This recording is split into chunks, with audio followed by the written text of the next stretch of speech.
సంకల్పం నీ ఆయుధమై సాగాలి ముందుకు వీరుడవై, యుద్ధం గెలిసే సైనికుడై పోరాడాలి నువ్వు యోధుడవై. ఓటమి గెలుపుకు తొలిమెట్టు నీ ఆటద పట్టర ఒక పట్టు, జనమంతో జై కొట్టేలో దేశం కీర్తిని నిలబెట్టు.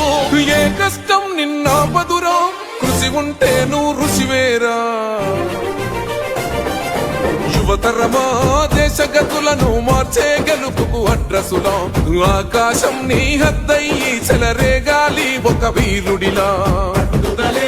ఊపిరిగా ప్రత్యర్థులపైన నీ ఆట